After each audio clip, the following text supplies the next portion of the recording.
Bouniette.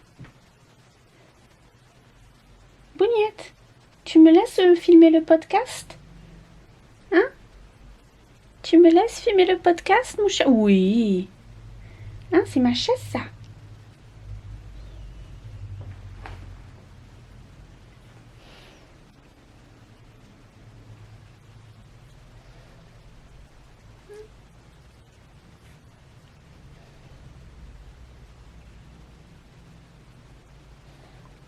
Tu veux pas?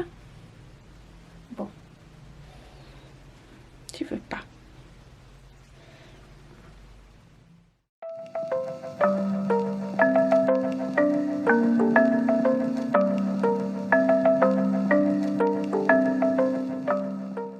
Bonjour et bienvenue dans ce deuxième épisode du Phileas Podcast. Je suis Sylvie et je suis une expatriée en Grande-Bretagne. J'habite à York dans le nord-est de l'Angleterre. Et donc voilà, le mois dernier je me suis lancée dans l'aventure podcast pour vous parler un peu de ce qui se passe de l'autre côté de la Manche. Enfin si vous habitez en France, hein, si vous habitez dans un autre pays francophone ou si vous aussi êtes expatrié. Bon ben voilà, de ce qui se passe chez moi, niveau laine et tricot. Et donc voilà, déjà je voulais remercier tout le monde. Le premier épisode, surtout l'édition française, et ça me fait tellement plaisir, a eu un énorme succès, franchement au-delà de mes espérances.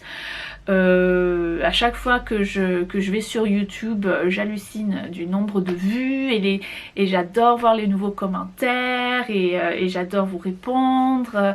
Vraiment, ça me fait chaud au cœur, c'est génial. Donc continuez, continuez, c'est super. Bon, j'espère que cet épisode-ci qui est moins lourd en voyage vous plaira aussi, hein. On fait ce qu'on peut, hein. Dès qu'on part quelque part, je prends la caméra et enfin l'appareil photo et j'essaie, mais bon, c'est pas tous les mois que je vais réussir à partir à l'étranger en voyage vrai. Mais bon, on fait comme on peut et comme je vous l'ai dit dans le premier épisode, la structure d'un épisode de podcast au Phileas Podcast, c'est de l'impro totale d'un mois à un autre. Donc voilà. Aujourd'hui, sûrement une composition un peu plus classique. Mais bon voilà, j'espère que ça vous plaira. Aussi, donc dans le premier épisode, parce que je tournais autour du thème de ce voyage en Norvège, je n'ai pas eu l'occasion de vous parler de mes laines tête à la main. On va se rattraper sur cet épisode. C'est juste le hasard des choses qui fait que j'ai beaucoup tricoté avec mes laines. Donc voilà, bon. En même temps, il y a certains d'entre vous qui m'ont demandé si j'allais en parler, donc bah oui. Donc voilà, ça fait un peu auto-pub, auto-promotion, mais bon, j'espère que ça vous plaira. Et puis c'est une partie de moi aussi, donc voilà. Donc ma laine tête à la main, la marque c'est Phileas Yarns, donc vous voyez Phileas Yarns, Phileas Podcast, on n'est pas allé chercher bien loin. Je vous mettrai de toute façon le lien pour la boutique et aussi pour les réseaux sociaux. Vous pourrez me trouver dans les notes en dessous de cette vidéo. Je suis surtout active sur Instagram plus que les autres. Ravelry, il y a un groupe Ravelry aussi, je vous invite à m'y joindre. Il y aura un fil de discussion pour chaque épisode. Donc voilà, bon, Instagram c'est pas mal, YouTube c'est bien. Du moment que vous continuez à regarder, commenter, vous abonner et tout ça, c'est très bien. C'est très bien. On va commencer alors cet épisode numéro 2. Juste pour vous dire que je vais mettre un sommaire avec les minutes pour chaque section juste en dessous aussi dans les notes. Comme ça, si vous voulez faire une pause ou vous voulez sauter une section, vous saurez vous retrouver. Voilà. Donc on est parti et on commence par un petit bout de projet fini que j'ai filmé il y a 2 semaines. Oui, du coup c'est cet épisode, c'est la magie du montage. Donc là on commence par un bout que j'ai filmé il y a 2 semaines parce que je vais envoyer ces tricots à la poste. Et après on revient dans le présent. La partie couture je l'ai filmée hier, et puis j'ai pris ma caméra à droite à gauche ces dernières semaines pour projet en cours sur la route. Donc voilà, bon bref, allez hop c'est parti, il faut que je fasse des efforts d'être un peu plus droit au but. Essayer c'est difficile mais bon. On va y arriver éventuellement. Donnez-moi quelques épisodes pour me faire la main à cette histoire de podcast et blablater un peu loin du n'importe quoi. C'est parti.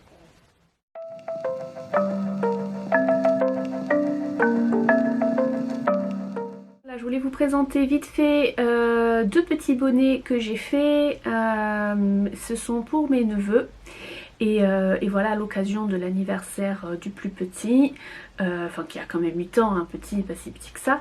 Mais donc voilà, donc je dois les envoyer, je vais les faire partir demain, donc vite j'enregistre pour vous en parler là. Et je mettrai ça au montage dans l'épisode du podcast qui arrive. J'ai utilisé donc le patron Anthologie de Tinka Knits, qui est donc en fait, je le mets de travers parce que sinon il y a les reflets de la vitre qui est derrière l'appareil photo en face de moi, donc ça va pas.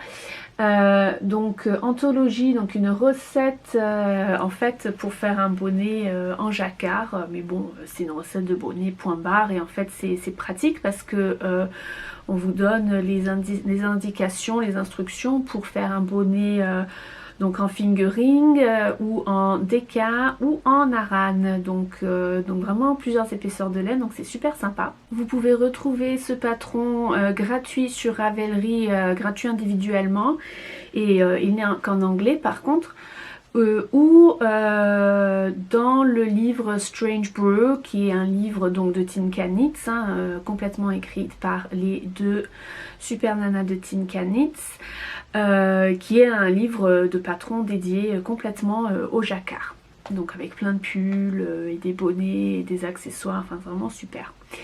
Donc voilà, donc je me suis basée sur cette recette et j'ai fait passer des restes de déca, de ma déca à moi, donc Phileas Yarns Wanderlust DK, qui est du 100% Bluefest Leicester, local, donc de la laine britannique. On aime bien les laines locales. Et donc voilà, donc en fait j'ai pas fait de jacquard parce que j'avais pas envie, mais bon je me suis basée juste pour le nombre de mailles qu'il fallait monter, pour le patron, et genre zéro prise de tête. Et en fait j'ai un peu improvisé des rayures et des machins comme ça, et voilà, donc c'est allé vraiment super vite à tricoter, genre peut-être allez, en 2 jours c'était plié quoi. Donc voilà, j'en ai fait un donc forcément pour mon neveu qui fête son anniversaire là. Donc voilà, ça c'est donc une taille adulte SM. Oui, alors donc mes neveux habitent à La Réunion, sur l'île de La Réunion, et alors je sais pas si c'est grandir sur une île tropicale comme ça, mais c'est des petits costauds, donc voilà, donc Axel a donc 8 ans là, et il faut du adulte S, voire un peu plus grand. Donc bonnet adulte SM. Donc voilà, donc vous voyez j'ai fait un peu des genre un peu un dégradé sans être un dégradé quoi, genre un peu de rayures pour faire les transitions entre les couleurs. Donc j'ai utilisé les couleurs Kerala le marron, Fjord le bleu turquoise, et la cabane à sucre, donc ce jaune brun caramel. Donc voilà. Et du coup quand on fait un cadeau, c'est les anniversaires de l'un, il faut faire des cadeaux à l'autre quand même, faut pas faire de jaloux. Donc voilà le bonnet pour Yann, qui a donc 12 ans je crois. Je suis une mauvaise tati. Et donc c'est une taille adulte large. Et oui, c'est proportionnel. Et là donc du coup j'ai fait vraiment des rayures un peu bien. un peu, enfin, voilà, des rayures quoi.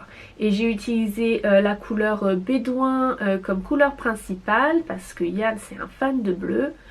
Et les rayures, le bleu foncé, je vous approche un petit peu, voilà. Encore ça, c'est ouais, c'est un peu plus clair que ce que l'est vraiment. Là, la lumière est un peu trop forte, mais bon. Le bleu foncé, bleu marine, c'est Among Friends. Et le rouge, c'est Dalarna. Alors, donc j'ai choisi ces couleurs basées sur le bleu bédouin qui est le bleu que Yann aime. Et en fait, en finissant, ça m'a fait rire parce que ça m'a fait penser aux couleurs de Spider-Man.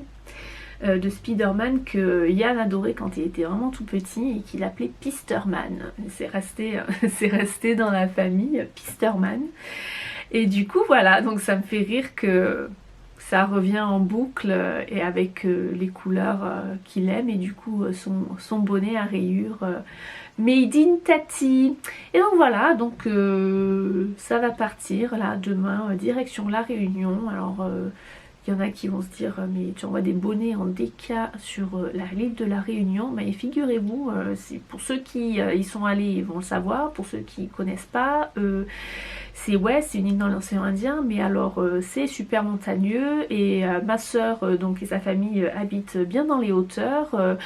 Ouais, il fait fresco hein, quand même le matin, le soir et quand c'est l'hiver austral. Donc voilà, donc je suis sûre que ça va leur servir quand même. Et donc voilà, depuis donc 2 semaines que ce colis est parti, il est bien arrivé à destination et je peux confirmer que les neveux, c'est du bon matériel, c'est du bon public à tricot de Tati. Je vous montre cette photo, j'ai bien demandé à ma soeur l'autorisation de vous montrer ses enfants. Donc voilà, et puis vous voyez comment c'est terrible cet hiver austral, là c'est, mon Dieu, quelle horreur. Donc voilà, des petits bonnets, bon bah... C'est chouette, ça fait plaisir à Tati Sylvie qui tricote des petites choses. Bon, maintenant il va falloir que je tricote le châle pour ma soeur, je sais pas quand, hein. Ça va arriver en retard, donc son anniversaire est mi-juillet, mais jamais j'aurais fini ça à temps. Non. Deuxième projet, enfin deuxième ou troisième si on compte le bonnet à 2 projets finis. Bon bref, le prochain projet fini que je vous présente, je l'ai sur moi. C'est le châle Odyssée de Rory Rocatelli. Je regarde bien, c'est bien sûr, c'est ça. Je vous le montre bien du bon côté. Donc voilà, un châle en croissant de lune ou en, enfin ouais, voilà quoi, en demi-cercle fin, en croissant quoi. Donc voilà, le châle Odyssée, ben, je vous présente sur la page Ravelry. Hop, je vous montre une photo aussi du patron, la photo un peu plus en gros. Donc voilà, c'est un patron gratuit sur Ravelry qui malheureusement n'existe qu'en anglais. Je l'ai tricoté donc du coup avec ma laine, c'est la même laine que les bonnets, c'est du Wanderlust Decay, donc 100% Blueface Leicester. Et j'ai utilisé donc ces 3 couleurs-ci, c'est ce qui me reste, enfin le vert un peu plus foncé, j'en ai un peu plus parce que j'avais tricoté un échantillon pour un pull aussi, donc ouais, je pense qu'il y a à peu près la même taille que ces petits restes-ci. Donc les couleurs que j'ai utilisées sont Tamegrout dans le vert foncé, le vert un peu gris, un peu plus atténué, c'est Acropolis, et le gris c'est Quai de Seine. 3 écheveaux de Wanderlust Decay, donc à 18 € à peu près, en arrondissant un peu à l'excès, un écheveau, ça revient à peu près à du 54 € pour ce châle. Si vous l'achetez vous, bien sûr, moi c'est ma laine à moi, donc c'est le stash sans fin. Et donc voilà, donc le patron est gratuit, bon ben voilà, mais c'est moi j'aime bien les châles en decay ou un peu en laine épaisse aussi. Qu'est-ce que j'ai à vous dire sur ce châle? Patron super, hein, les patrons de Rory Rocatelli, enfin moi j'adore, c'est toujours clair, les instructions sont super, s'il y a des points particuliers, enfin voilà, là le point pour faire des espèces de gros trous et de vagues, c'est assez simple même en anglais, hein, si on sait comment faire des jetés, donc les yarn over et les diminutions qui vont après, donc les slip knit ou les knit two together. Ce projet, la seule modification pardon, que j'ai fait au châle, c'est que j'ai changé le rabat des mailles. Normalement c'est en picot, vous savez ça fait des petites pointes. Voilà, je vais vous montrer sur la photo, on va bien voir. Oui, ça fait des petits pointus là. Moi je suis vraiment pas fan de ces finitions là, donc en fait j'ai tricoté un rang de plus pour me retrouver pour abattre les mailles normales sur l'avant. Donc voilà. L'histoire de ce tricot, je l'ai commencé au fil de la manche. Je me suis retrouvée, j'avais mal calculé ce qui me restait à tricoter du projet qui était en cours donc à l'époque. Et en fait je me suis retrouvée le deuxième jour du festival à plus rien avoir à tricoter sur mon stand. Bon bah pas forcément que j'ai eu forcément le temps de tricoter, mais bon j'aime bien avoir un petit quelque chose sur les aiguilles. Et donc voilà, donc j'ai réfléchi, j'ai décidé de faire ça parce qu'un châle c'est toujours bien quand on commence, en général c'est jamais très compliqué, point mousse, bon ben voilà. Et du coup j'ai dû courir avant que les portes ouvrent le dimanche pour m'acheter les aiguilles qu'il fallait parce que j'avais que les aiguilles pour le projet précédent. Et pas mon kit entier d'aiguilles interchangeables, donc j'ai couru avant que tout ouvre au stand de Lily Comme Tout qui avait même pas ouvert sa caisse, rien du tout. J'arrive, j'ai besoin d'aiguilles. Donc voilà la petite histoire, ça m'a sauvée, voilà. C'était mieux, j'avais mon petit tricot sur mon stand au fil de la manche, le dimanche aussi, c'était chouette.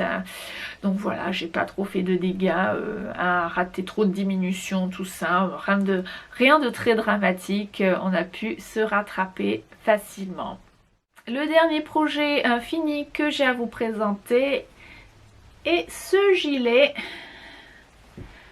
Je vais le mettre, hein, je vais vous le montrer en pied, là j'arrive pas, il est trop gros.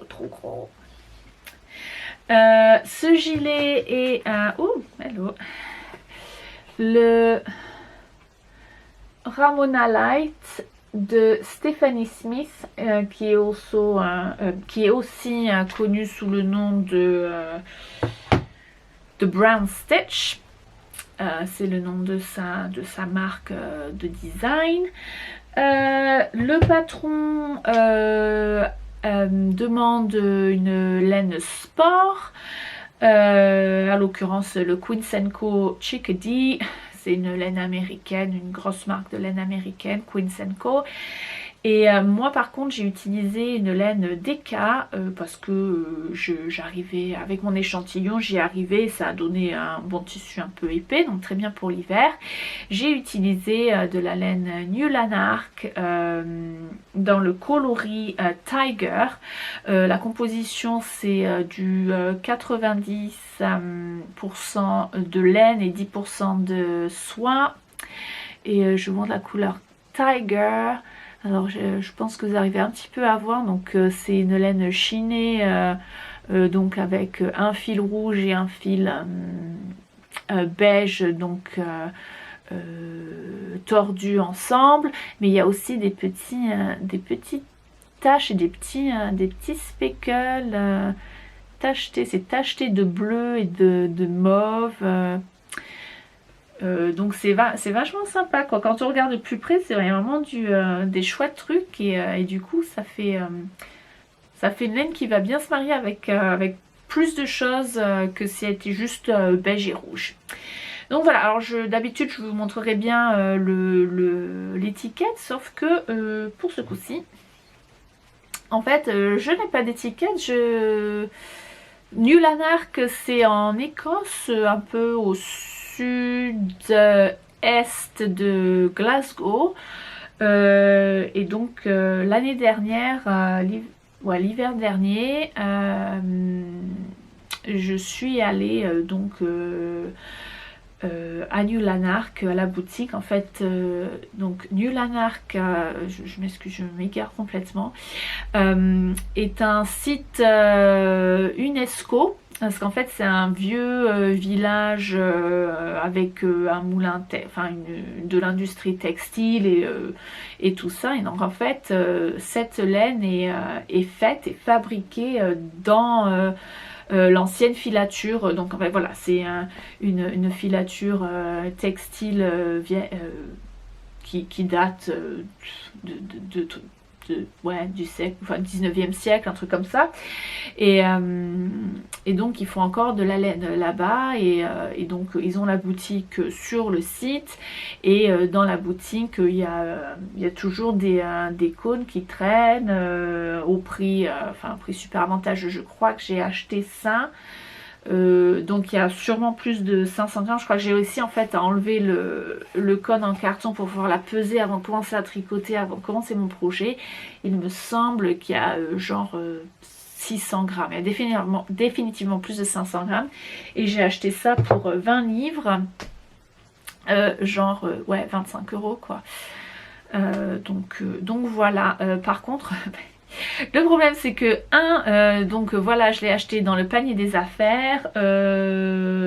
Donc déjà si vous voulez vous acheter la même laine, ça va être en pelotes qui sont des pelotes de 50 grammes. Et en plus l'autre désavantage niveau prix, c'est que New Lanark ont doublé leur prix récemment, vraiment très très récemment.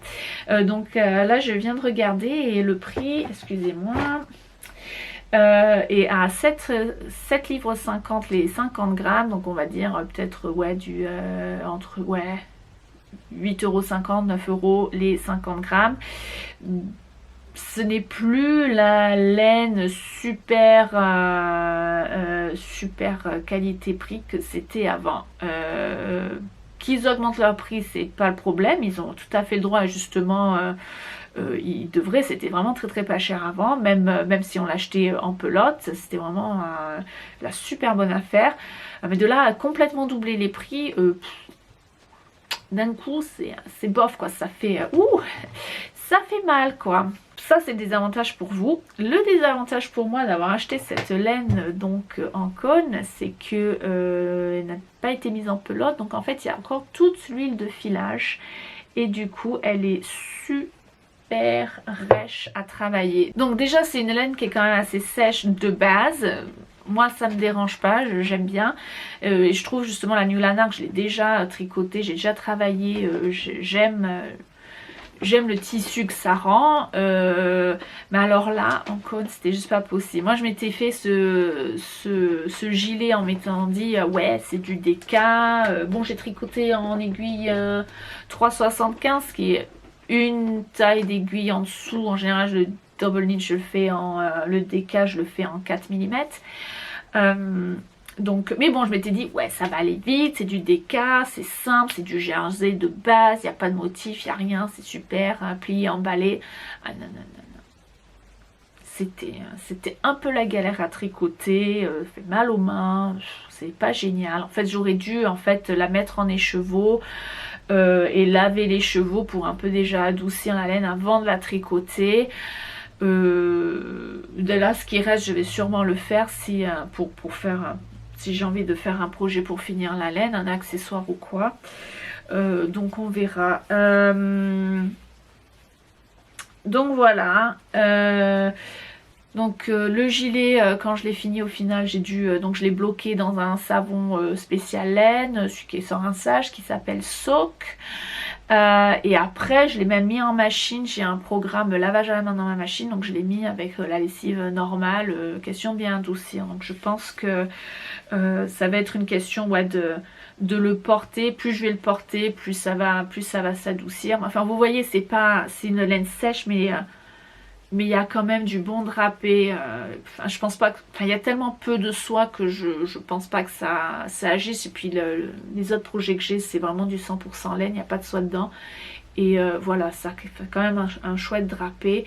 Donc c'est vraiment une question de devoir le porter et de peut-être le laver encore une fois ou deux avant que vraiment il soit tout doudou, tout douillet.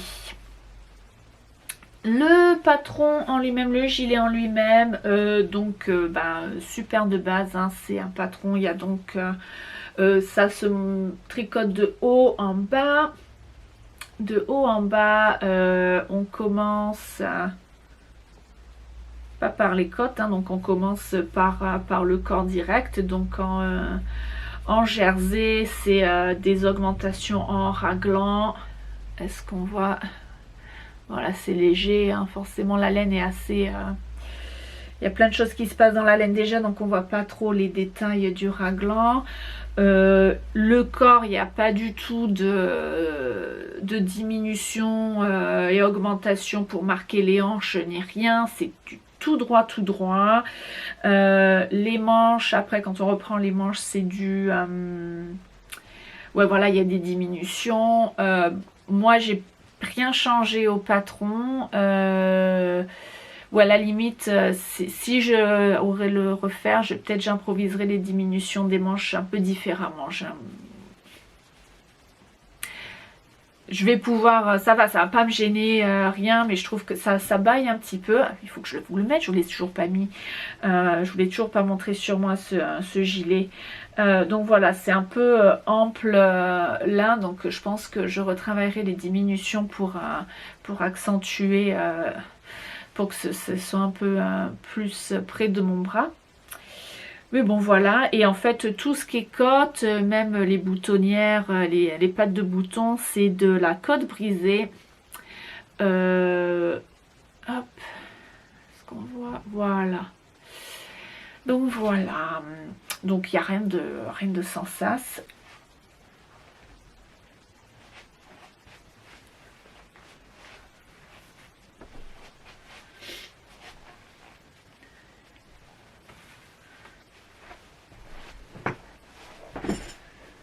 Et voilà, bon voilà, comme je vous ai dit, donc les manches, là encore ça va. Je pense que à force de le porter, ça va mieux m'aller. Puis en plus en hiver, enfin voilà, moi j'aime bien les formes boxy ou un peu lâches avec manches tombantes.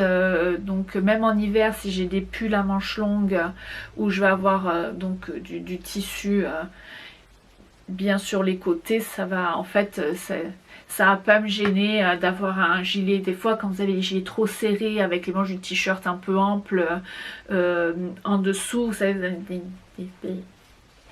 pas génial. Là non, ça va le faire. Et puis voilà, donc et voilà, j'ai mis des boutons en bois, tout simple. Ouais, à la limite le truc c'est que les les trous pour les boutons, les boutonnières ça s'appelle, voilà, sont un petit peu petits, c'est vraiment juste un jeté. Donc du coup j'ai choisi ces boutons en me disant que j'avais pas envie d'avoir des tout petits boutons. Je trouve que c'est quand même un gros gilet, un gros cardigan, donc j'avais envie des boutons un peu épais. Donc en fait voilà, j'ai pris les trucs un peu ovales, je me suis dit ça allait bien. Voilou. La seule chose, j'ai essayé une nouvelle technique de rabat de maille. Bon, parce que j'avais envie d'essayer, mais je pense pas que c'était très nécessaire. Hein. En général, j'utilise c'est Judy's ou Jenny's Amazingly Stretchy Bind Off. Je vous mettrai des liens, je trouverai des liens tuto, enfin bref. Et là, j'ai utilisé le Lori Stretchy Bind Off. Et en fait, le Amazingly Stretchy, il est... en fait, on fait passer, quand on fait les côtes, on descend les mailles en suivant le motif des côtes et on fait passer le fil de l'avant à l'arrière et de l'arrière à l'avant. Là, en fait, on fait ça en tourniquant l'aiguille pour en fait le fil ne bouge pas, c'est l'aiguille qui va passer en dessous et au-dessus pour être en bonne position, et du coup ça rajoute de l'élasticité. Bon, ouais, voilà quoi. Là encore ça va parce qu'avec blocage plus lavage ça s'est un peu établi. J'avoue que quand je tricotais c'était limite un petit peu trop élastique. Bon, on verra bien. De toute façon là je vais le mettre au placard pendant quelques mois jusqu'à ce que ce soit l'automne et l'hiver. Et je vais le ressortir et ce sera la bonne surprise de retrouver mon petit pull que je n'ai pas encore eu l'occasion de mettre. Et ça va être chouette. Mais du coup ça va être l'occasion aussi de me faire des habits pour aller avec. Pour l'hiver. La garde-robe de l'hiver est définie par le pull que j'ai déjà tricoté en été. Ah ouais, je sais pas si vous avez ce principe aussi quand vous tricotez. Enfin moi j'aime autant tricoter des choses que je vais pouvoir mettre de suite que de prévoir un peu à l'avance et de me les garder de côté, et quand je les ressors et que j'ai tout encore plus excitée de pouvoir enfin les mettre depuis tout ce temps où j'ai fini de tricoter et j'ai pas pu les porter. Vous préférez faire quoi? Être bien un peu en avance organisé, ou non, je tricote et je mets de suite l'un ou l'autre, un mélange des deux? Dites-moi, ça m'intéresse.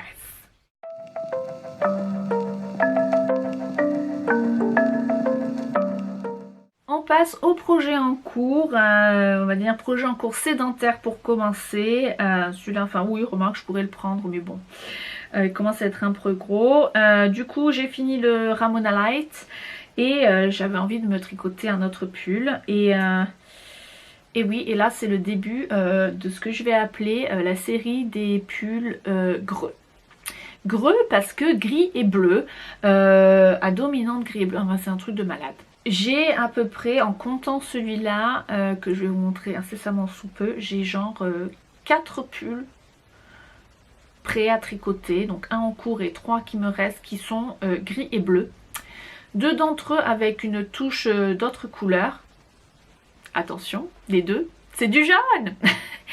Donc voilà, j'ai des copies, enfin j'ai des pulls avec tous les mêmes quoi, quasiment, niveau couleur. C'est la garde-robe gris et bleu de l'hiver qui arrive.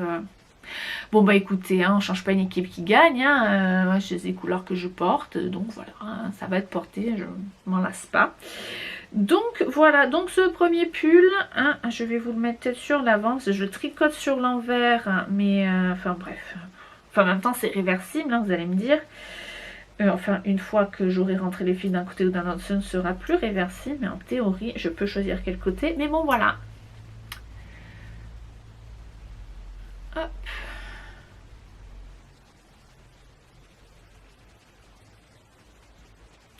Le pull totalement en point brioche, c'est le...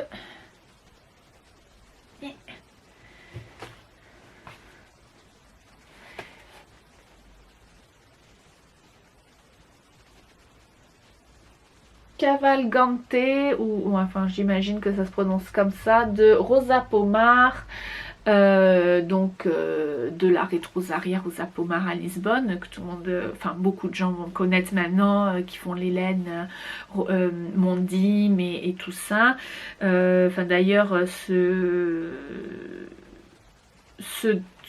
pull a été créé avec les laines Mondim, mais avec les laines La Bien-Aimée Mondim. Hop, que je vous montre la photo. Donc voilà, donc là en général il vous explique pour la version dégradée, la version fade. Il y a une version unie, et puis moi en final j'utilise de la laine de mon stage, donc j'improvise un petit peu les changements de couleur.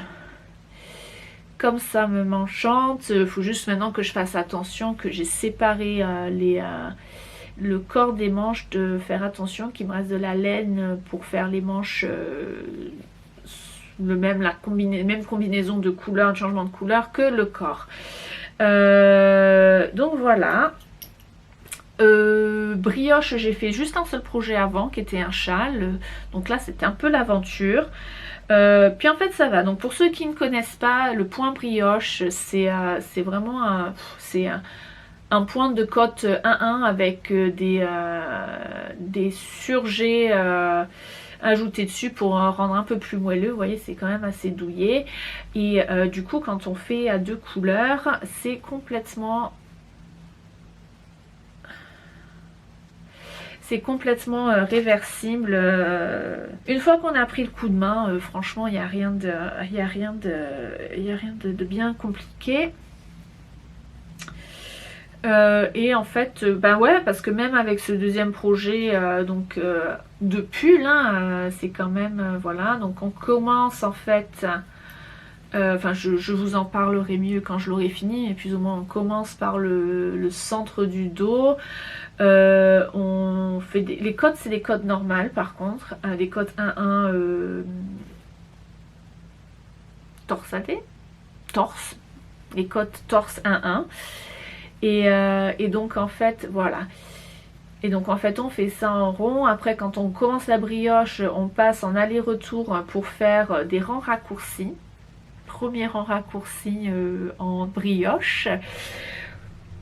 Ouais, ça a été, j'ai un peu improvisé, je sais pas comment j'ai fait, j'y suis allée au feeling et j'ai réussi à me retrouver sur un compte de mailles à peu près normal. Je crois que j'en étais juste à 2 mailles de moins que sur le patron, mais je pense que c'est parce que j'ai complètement, comme je travaillais en rond au début, à partir du moment où j'ai travaillé en aller-retour, j'ai mis genre sur la même aiguille, mais c'est vraiment que j'ai oublié de déplacer mon anneau marqueur du début de rang.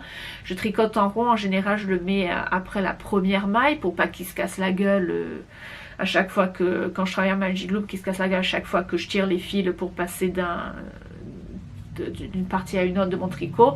Et en fait en passant en tout droit aller-retour, j'ai oublié de décaler, donc du coup c'était, enfin bref.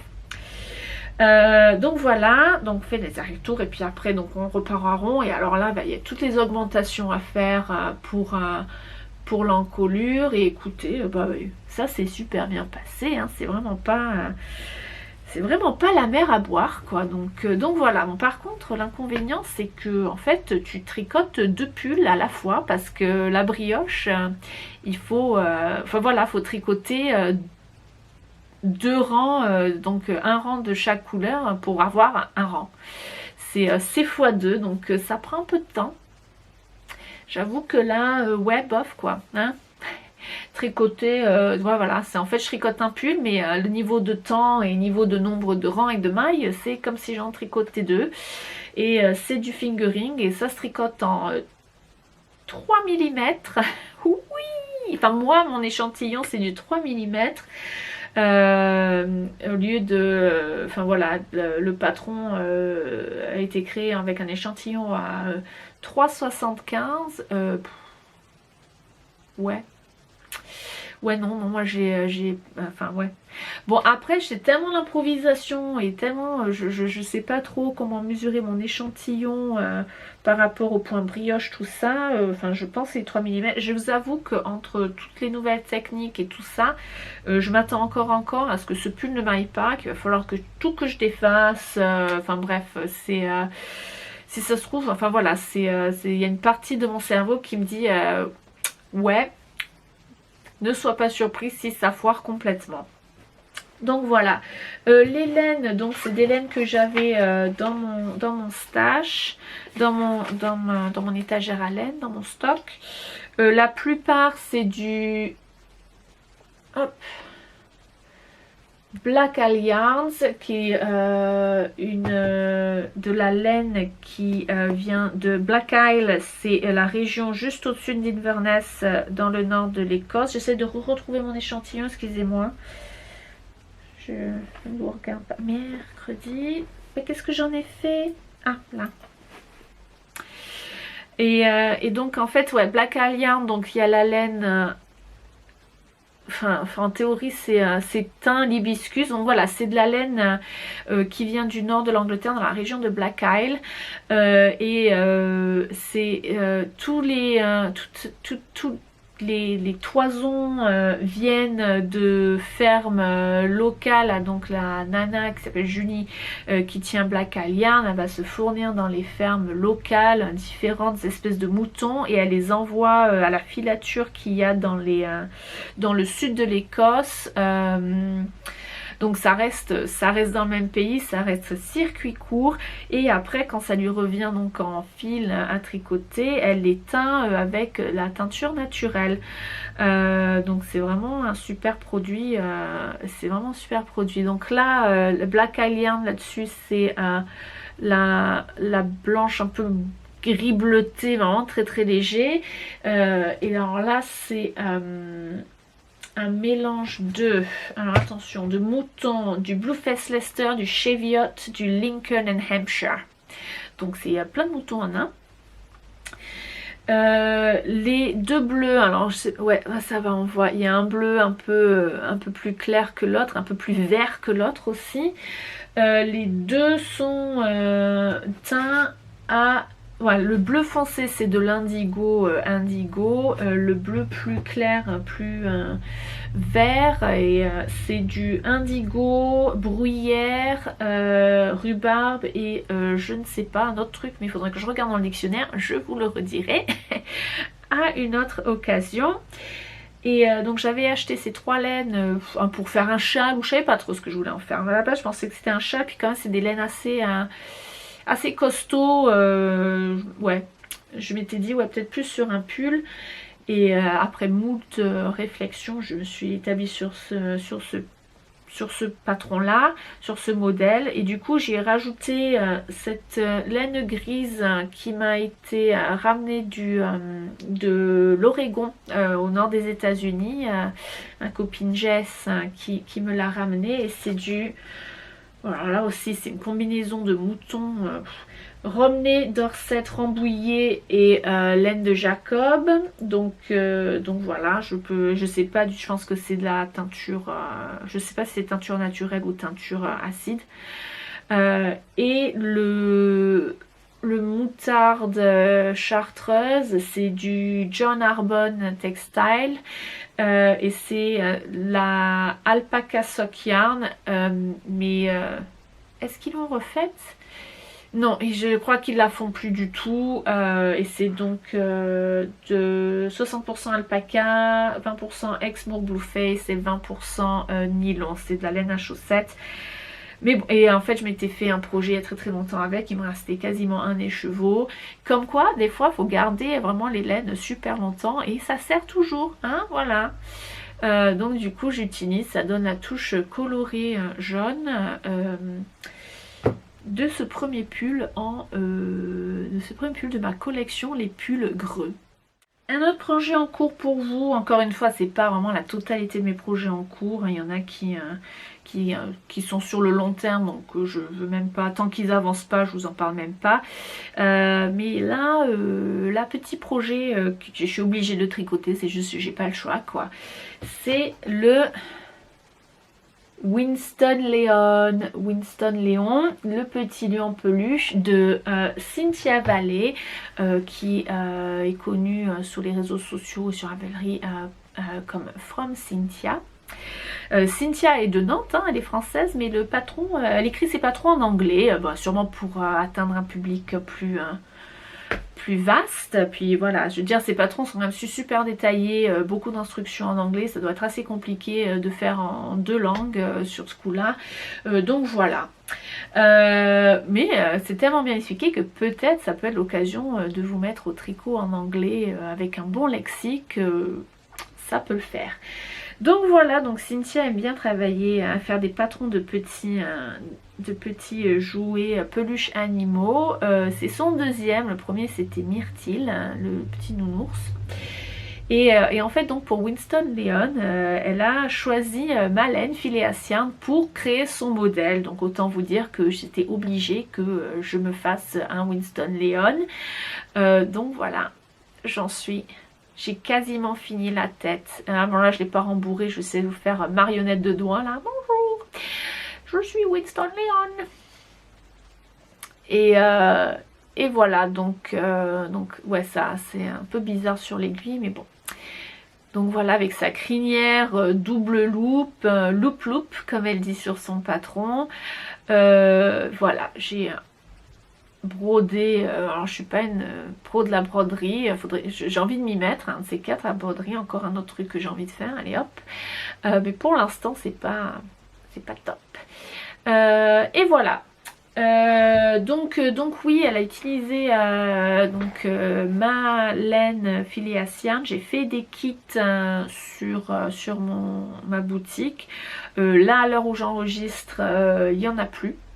J'ai tout vendu, mais j'ai éteint la laine juste avant d'enregistrer ça, donc ça devrait revenir sûrement d'ici à ce que cet épisode soit publié.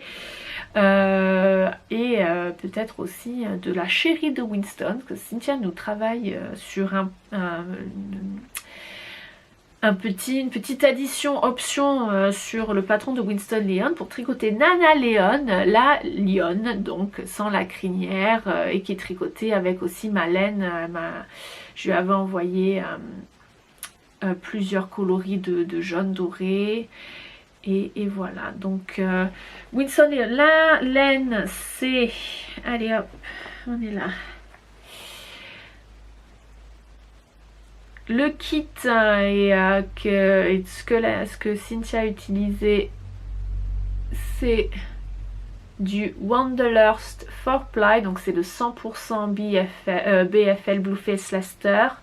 Donc je vous ai parlé depuis tout à l'heure du Wanderlust DK, c'est la version fingering de ça, et la couleur c'est la cabane à sucre que vous avez déjà vu sur le bonnet de Axel. Et comme vous voyez sur le patron, Winston vient avec un petit pull de fausse cotte, genre petit pull de pêcheur, qui est tricoté avec du Explorer Sock Heels and Toes. Ce sont les mini écheveaux de 20 grammes de ma laine à chaussettes que j'étiquette pour talons et bout de pied, mais bon, qui sert à plein de choses. Notamment des petits pulls, voilà, des petits pulls de petits lions. Et la couleur c'est Among Friends, encore une fois que vous avez vu sur le bonnet, cette fois c'était celui de Yann. Donc voilà, c'est un patron super fun. Là donc j'en suis à finir la tête avec la crinière. Je vais vous avouer, la crinière c'est un peu galère quand même. Les indications nous disent il faut faire les boucles sur le pouce, et en fait moi de la manière dont je tiens mon tricot c'était juste pas possible, donc je fais autour de l'index et en tenant mes aiguilles entre mon pouce et mon majeur. Enfin bref, c'est bon, voilà, c'est encore un coup à prendre. J'avoue que je peux pas trop faire de rang loop trop à la fois, les crampes hein.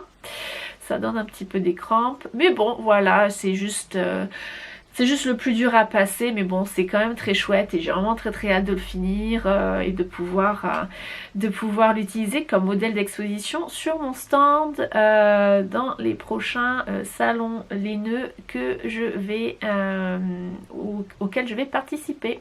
Je vous en reparle bien sûr encore quand je l'aurai fini. Voilà, c'était juste pour faire un petit point aussi kit, au cas où si vous avez vu tout ça passer sur les réseaux sociaux et que vous vous posiez la question, il faut bien que j'en parle parce que c'est un peu partout là, du Winston Leon partout, entre les Instagram de Cynthia et le mien, il y en a franchement pas mal.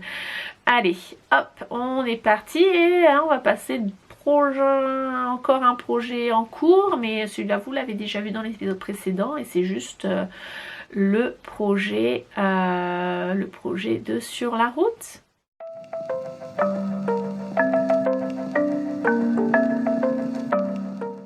Donc j'ai pris, je suis pas partie bien loin ces dernières semaines, mais une journée entre copines par là, un petit week-end pour voir une pote de l'autre côté.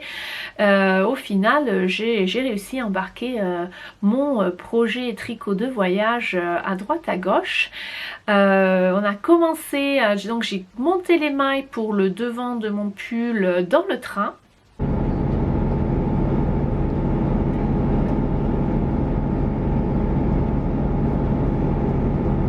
Je me rendais à Hull, qui est à 1 heure de train de York, c'est dans le Humber, c'était pour aller voir des copines de tricot. L'une d'entre elles fêtait son anniversaire, donc on a un peu célébré tout ça au pub. Yes, make a wish.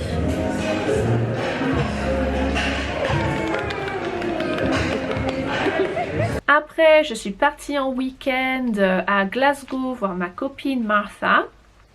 Et on a passé les matinées à traîner à la maison, sous les couvertures, en pyjama. Donc vous excuserez les cheveux pyjama sortis du lit.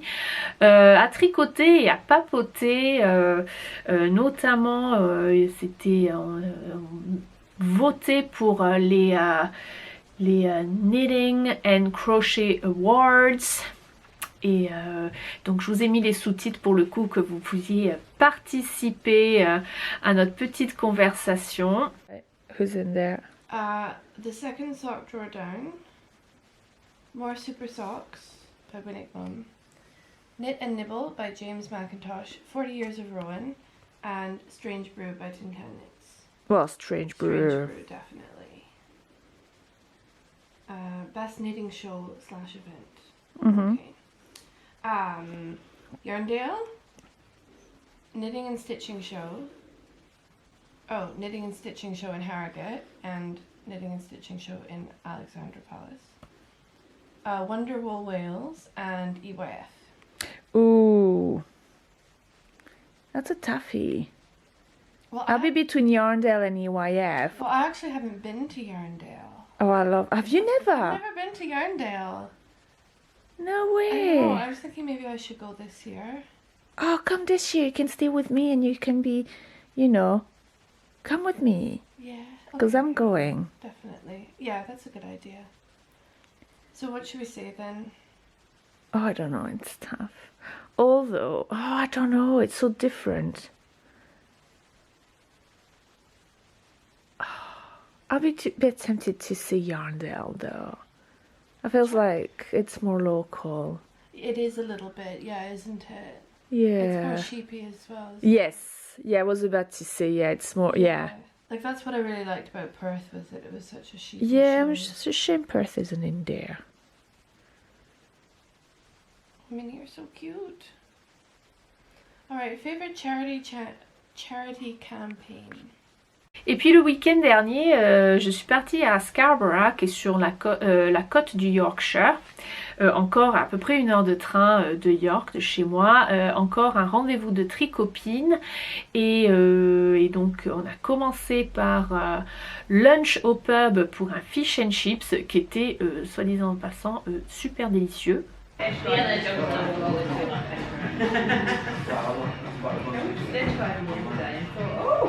almost got fade.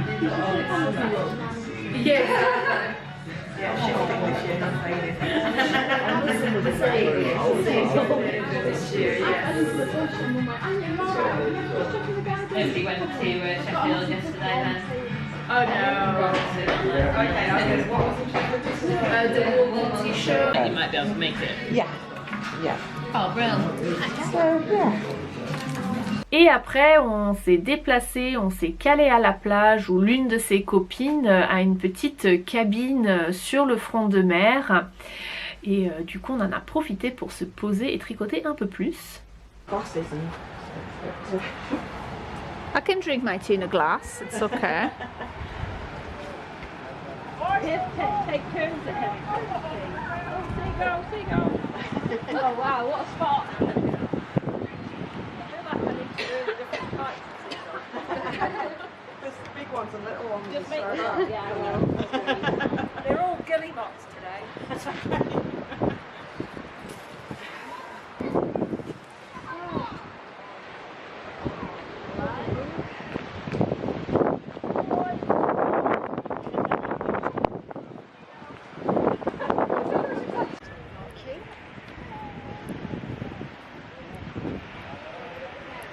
Yeah, it's nice to barbecue them. So you've got your little... Et voilà, donc maintenant j'ai mon dos que j'avais fini déjà dans l'épisode précédent. Et donc ma moitié de devant que j'ai tricoté à droite à gauche ces dernières semaines.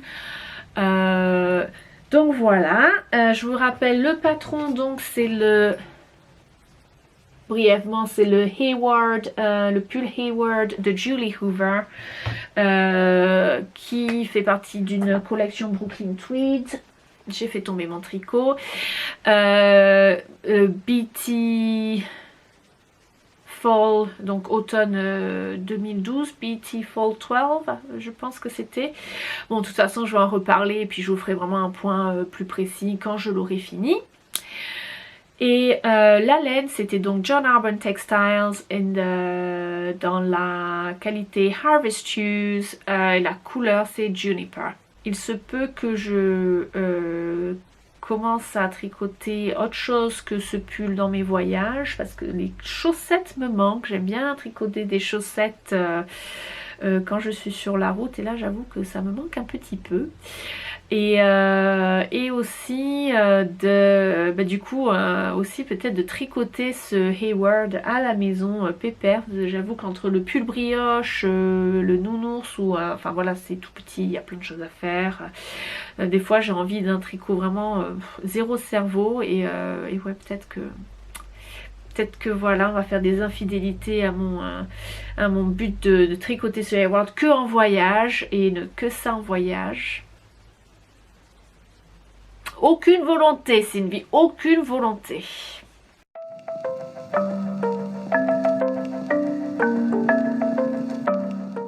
Dans cette partie Parlez-vous knitting de ce podcast, de cet épisode de podcast, j'ai envie de vous parler un peu mouton. Je vais vous parler de mon mouton et de ma laine préférée que j'adore et j'avais une photo préparée. Hop! Je vous présente le Bluefest Leicester, le fameux BFL, le voilà. Alors Bluefest, donc face bleue en fait, c'est parce que il a un pelage un peu grisé, argenté et en fait, pour pas dire que c'est gris, c'est pas gris, c'est juste voilà argenté, on va dire blue. Et donc voilà. C'est ma laine préférée. Je pense qu'il y a cette idée dans le monde de tricot francophone que le Bluefest Leicester c'est une laine rustique. Non. Non. Alors certes ça va être moins doux, le fil va être, quand c'est en laine, le fil va être moins rond, moins moelleux que du mérino. Le mérino niveau douceur c'est de compétition. Alors pourquoi j'aime le Bluefest Leicester plus que le mérino? Qu'est-ce que je trouve que le Bluefest Leicester a de plus? Alors j'aime bien tricoter avec du mérino, hein, surtout dans les châles où la laine va grossir, mais justement ce problème de laine qui grossit et qui s'étend et qui se déforme une fois tricotée, alors c'est bien pour certains trucs, mais bon je pense on a toutes et tous eu l'expérience de tricoter un truc en mérino, surtout un pull ou un gilet, et de le mettre au blocage et au lavage et d'un coup ça fait deux fois la taille que ce qu'on s'y attendait. C'est un problème qu'avec le Bluefest Leicester on ne va pas avoir. Le Bluefest Leicester c'est ce qu'on appelle un long wool. Donc une laine longue, le poil est long, pour vous dire une boucle de la toison, enfin le poil sur la toison du Bluefest Leicester c'est de 8 à 15 cm, le mérinos c'est de 3 à 9 cm, donc c'est quasiment le double d'un fil de mérinos, donc ouais, va y avoir ce côté poilu, mais alors du coup ça va donner une structure à votre produit tricoté qui est juste sans sas quoi. Gros problème de boulochage du mérinos, il n'y en a pas. Sur le Bluefest Leicester, ça ne bouloche pas parce que justement les poils vont s'accrocher quand on tricote et c'est juste au top. Donc voilà, ça a toutes les qualités d'une laine plus sèche qui donc va vous faire un tissu uniforme avec les fibres qui s'accrochent entre elles. Mais en gardant une douceur et une brillance ouais, voilà quoi. C'est super, d'une laine qui n'est pas rustique. Voilà, je suis désolée, mais alors rustique, c'est un mot déjà qui me plaît pas du tout. Mais alors sur le Bluefest Leicester, non, faut arrêter. C'est pas vrai. C'est juste pas vrai. Aussi donc oui, donc je parlais que les fils, donc la structure du tissu avec les fibres qui vont s'accrocher lorsque vous tricotez, c'est du tout bénef. Enfin, du coup le Bluefest Leicester ça va être un fil qui va être approprié pour toutes sortes de tricots et toutes sortes de points, une définition de la maille qui est sans sas en fait.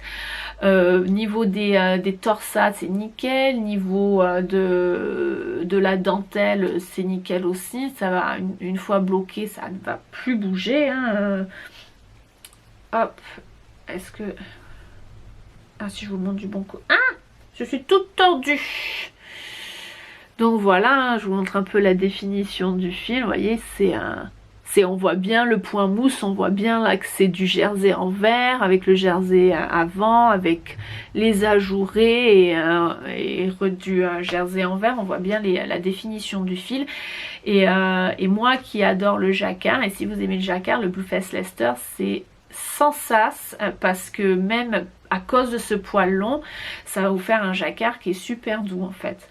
Voilà, comme vous savez, si vous avez essayé de faire du jacquard avec la laine islandaise, la laine Lopi, oui là par contre c'est une laine qui est vraiment très très sèche, gratouille pas mal. Vous n'allez pas du tout avoir ça avec le Bluefest Leicester.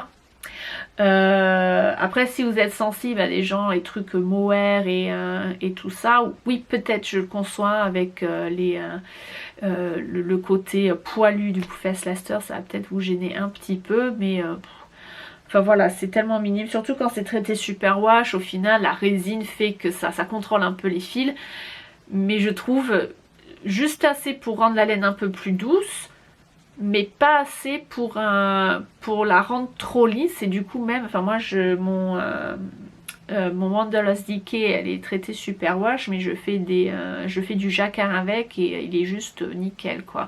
Il n'y a pas les espèces de grosses démarcations comme on peut avoir quand on fait du jacquard avec du Merino superwash. C'est pas, enfin voilà, perso je trouve cette laine complètement magique. Elle sert à tout. Enfin en Grande-Bretagne forcément on fait quand même frisquer bien longtemps, et c'est une laine qui va tenir chaud et qui est imperméable. C'est une vraie laine de bon mouton bien british qui va bien nous servir, et c'est une laine niveau qualité-prix qui est juste extra.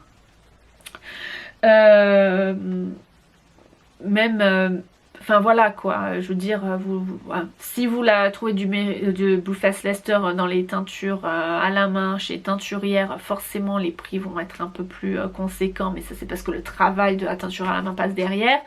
Quand on passe dans le commercial, ça reste quand même une laine bien qualité-prix. Le gros problème du mérinos c'est la bouloche. Alors la bouloche au mérinos, voilà, hein. Moi j'en ai un pull de mérinos, 100% mérinos des Malouines d'ailleurs je crois. J'ai acheté le rasoir exprès pour pouvoir prendre soin de ce tricot, et voilà, bon maintenant il arrête de boulocher un peu, mais enfin voilà quoi, pendant des mois et des mois raser une fois par semaine parce que ça pullule de bouloches. Le Bluefest Leicester non, il va juste avoir les bouloches un peu, mais franchement minimes hein. Là où ça va frotter au niveau des bras, à l'intérieur des bras, mais alors vraiment minime quoi. Et ça encore c'est dû au fait que le poil est long et que les mailles vont vraiment plus s'accrocher entre elles, et c'est moins glissant quoi. Donc du coup il y a moins d'occasions, moins d'opportunités pour la laine de s'échapper en boulochant comme pas possible. Bluefest Leicester non superwash, c'est une super laine à chaussettes. C'est pour celles qui cherchent des laines sans nylon, sans plastique, rien pour se faire des chaussettes. 100% Bluefest Leicester, c'est nickel.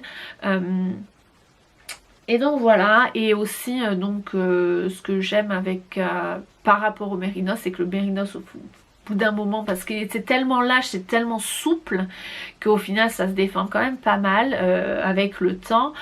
Le Bluefest Leicester va être plus durable, ce qui fait encore une fois une meilleure qualité-prix si vous cherchez de la laine pour vous faire un bon tricot qui va vous durer bien longtemps. Ouais, malheureusement c'est peut-être moins doux, mais peut-être que les laines vraiment bien rondes et bien tu peux dormir dedans. Après ça dépend des gens et des ressentis encore une fois, mais voilà. Juste pour vous dire que le Bluefest Leicester c'est vraiment une super laine et il faut lui donner une chance et il faut arrêter de l'insulter en l'appelant laine rustique. Ce serait sympa.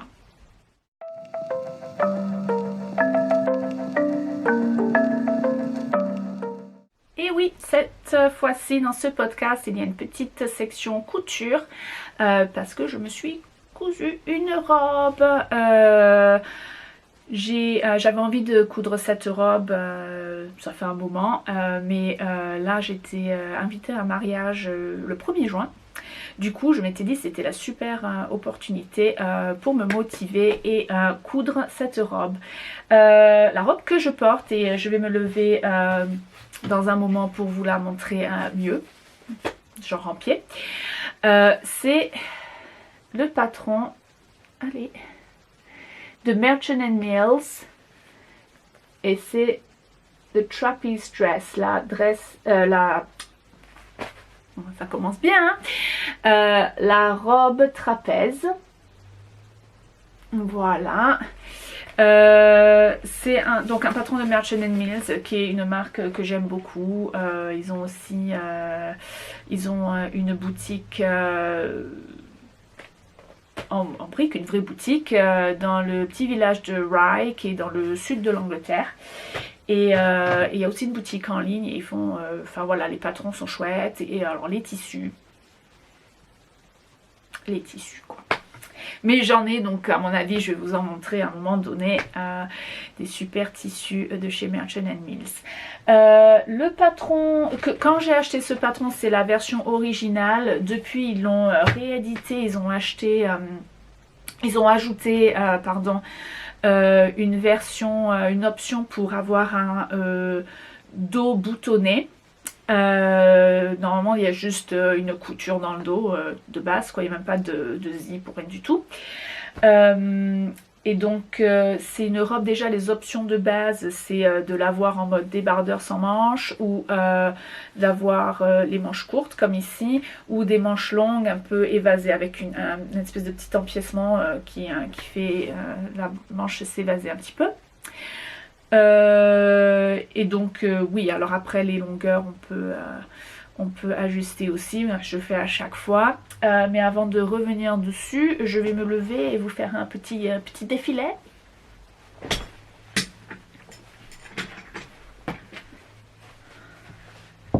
Ah oui, alors attendez, il faut que je baisse la caméra un petit peu, voilà, et voilà. Allez, j'ai pas la place. J'ai pas la place. Hop. Coucou.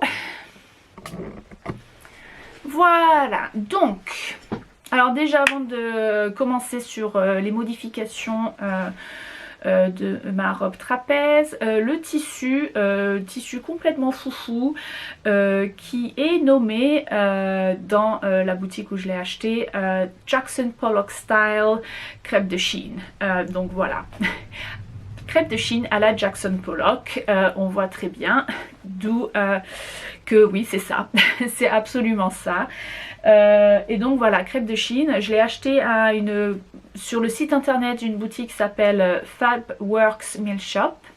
Je vous mets le lien hein, comme d'hab dans le truc en dessous. Et c'est un tissu qui est super populaire. Enfin voilà, dès qu'ils le remettent en ligne, il faut vraiment faire vite parce que ça part comme du petit pain.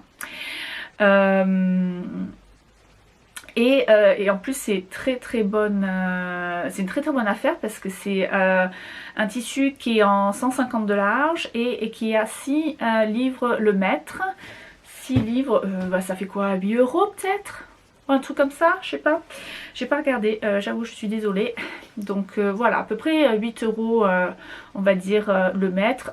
Franchement voilà, j'ai utilisé pour cette robe peut-être 1,50 m, 2 mètres à tout casser, enfin moins de 2 mètres, ça c'est clair. Après 1,50 m je sais pas, parce que j'avais acheté un coupon en fait de 3 mètres parce que j'ai fait une autre robe trapèze que je vais vous montrer dans un moment. Et en fait, vu la taille vu que le bas est vachement évasé, en fait, quand c'est une largeur un peu plus fine, genre du 115, il faut vraiment sur la longueur, il faut jouer sur la longueur et rajouter de la longueur de tissu pour pouvoir tout mettre. Là en 150, pas du tout. Et en fait, j'ai pas dû faire attention qu'il était aussi large, donc j'ai pris 3 mètres et en fait, je pense vraiment qu'il m'en reste la moitié du tissu, donc je pourrais m'en faire une autre. Ou peut-être pas. Ou peut-être je vais faire comme d'habitude et envoyer mes restes de tissu à ma soeur. C'est en général enfin ma poubelle à tissu. Non, peut-être pas, mais voilà. On réutilise les restes. Voilà. Donc elle pourra se faire quelque chose. Donc les modifications, oui je modifie la longueur déjà de base, même en version robe. Pour moi, ce qu'ils font, ça tombe au-dessous du genou et je trouve ça un petit peu trop long. J'aime pas des masses par rapport à cette robe là. Donc j'ai enlevé 10 cm de longueur sur la robe. Ça m'est arrivé aussi, et je vais le refaire, hein, j'ai les pièces de patron coupées pour en faire un t-shirt. Donc vraiment coupé juste en dessous de la taille, où j'ai vraiment réduit la longueur. Donc voilà, c'est possible. Il y a un marqueur pour vous dire où c'est que c'est mieux de réguler la longueur si vous le souhaitez. Dans le patron, c'est sympa. Donc voilà, donc ça, deuxième modification, l'ourlet d'en bas de la robe, c'est normalement un ourlet de base, pli-pli et cou. Mais là, déjà crêpe de Chine, voilà, pour faire ourler pli-pli machin, c'est galère. Et en fait, donc j'ai fait un ourlet au biais. J'adore faire les ourlets au biais, même passant sur crêpe de Chine ou les tissus fluides comme ça. Parce que déjà là sur un tissu fluide comme ça donne plus de structure et un petit peu plus de point. Le bas de la robe devient un peu moins tout fou.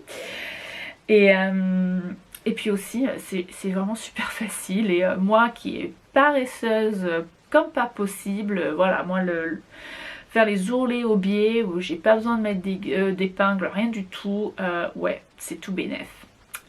Brièvement, pour faire des ourlets, vous avez des tutos partout, mais en général j'ouvre la moitié du biais.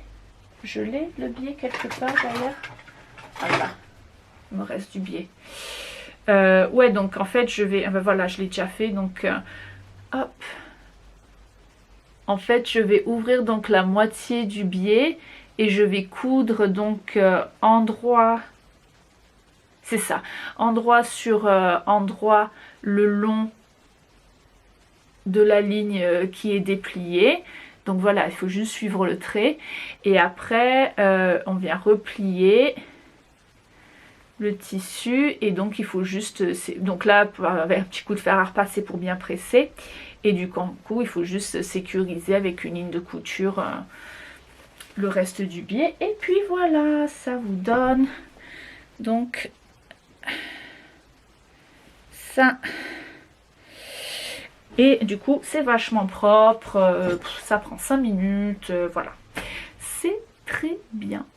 Dernière modification, et c'est peut-être la plus importante et celle qui est... une affaire à suivre, c'est les manches et les emmanchures. Alors j'ai fait Donc j'ai fait peut-être un débardeur et un t-shirt une fois, bon ça allait à peu près. Et puis après j'ai fait ma première robe trapèze. Je l'ai fait en taille 12 qui est un 40 je crois français. Oui c'est ça, un 40 ou un 38-40 40, c'est 40. Et donc voilà. Donc ça c'est ma première rose trapèze que j'ai fait dans un tissu wax africain qui est quand même assez épais et qui tient la route. Bon, en général les wax africains c'est du coton bien quoi. Mais il y en a qui sont un petit peu plus fluides que d'autres. Celui-là pour le coup il est quand même assez costaud. Et en fait le gros problème c'est que j'ai les emmanchures et les manches qui me... Enfin surtout les emmanchures en fait qui me coupent vraiment carrément là au niveau des aisselles, surtout sur le devant des aisselles. Je l'ai mis une fois quand j'ai fait un salon tricot en tant qu'exposant, je l'ai mis toute la journée donc à bouger les bras tout ça. J'avais les marques rouges sur le devant de mes aisselles. C'était juste pas possible quoi. Donc je la mets encore, hein, je la mets de temps en temps, mais voilà, c'est quand je sais que je sors genre 2-3 heures, je vais pouvoir me changer assez rapidement et j'ai pas besoin de bouger trop les bras. Et du coup voilà, donc j'avais ce problème là avec cette robe là. Donc du coup pour celle-là, bon déjà le tissu est complètement différent, donc le problème ne se transpose pas vraiment, mais bon. Ce que j'ai fait, c'est que je m'étais dit, bon bah ça doit être les emmanchures qui doivent être un peu trop petites. Donc ce que j'ai fait, j'ai repris mon patron et en fait j'ai coupé les emmanchures. Du coup j'étais en taille 12, je l'ai donc taillé en taille 14, donc un équivalent 42.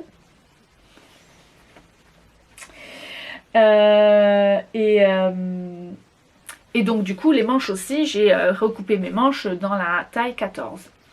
Et donc du coup, et oui alors ouais c'est mieux, mais je sens encore qu'il y a un petit, je sais pas, c'est pas génial, il y a un truc, pas une petite gêne, enfin mais vraiment léger. Et je me dis bon ben le fait que ce soit léger c'est sûrement dû au tissu qui est vraiment très fluide et très léger et que voilà quoi. Mais que si je refais ça encore en tissu wax, et oui j'ai du tissu wax pour me faire un autre trapèze, un haut cette fois, un t-shirt. Ça va pas passer du tout. Et donc du coup voilà, comme je vous ai montré là dans la section précédente où je vous parlais de mon projet tricot voyage, je suis donc allée à Glasgow visiter ma copine Martha. Et Martha, elle est costumière de profession, donc elle fait de la couture pour gagner sa vie et voilà, elle fait, enfin voilà quoi, c'est juste une couturière absolument extraordinaire. Et donc du coup quand je suis allée lui rendre visite, j'ai pris cette robe, j'ai pris mon patron et mes pièces de patron sur papier de soie, enfin j'ai tout emmené et du coup je lui ai demandé si elle pouvait m'aider à résoudre mon problème d'emmanchure et de manches. Et du coup, en fait, elle m'a tout refait, les pièces du haut. Tout. Elle a fait une toile, du coup, enfin voilà, par rapport à ces pièces de patron que j'avais coupées pour cette robe-ci. Et après, elle a tout décousu, elle a tout remis, elle m'a fait vraiment, enfin voilà quoi, un essayage sur moi, à m'épingler dessus.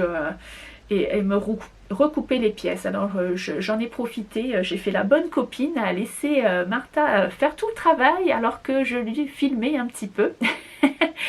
Je l'ai filmé un petit peu pendant qu'elle faisait tout le travail, donc voilà, je vous partage quelques images et je reviens juste après.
des pièces de patron toutes neuves. Donc du coup au final, au lieu de juste changer un peu la manche, parce qu'on pensait que c'était un problème de manche et de là cette courbe là en haut, en fait on a aussi enfin elle a changé, elle a changé aussi l'emmanchure. Hop. Donc voilà, donc du coup j'ai des pièces de patron toutes neuves et toutes bien juste pour moi.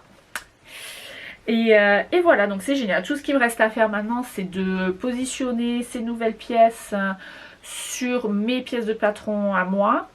Surtout par rapport à...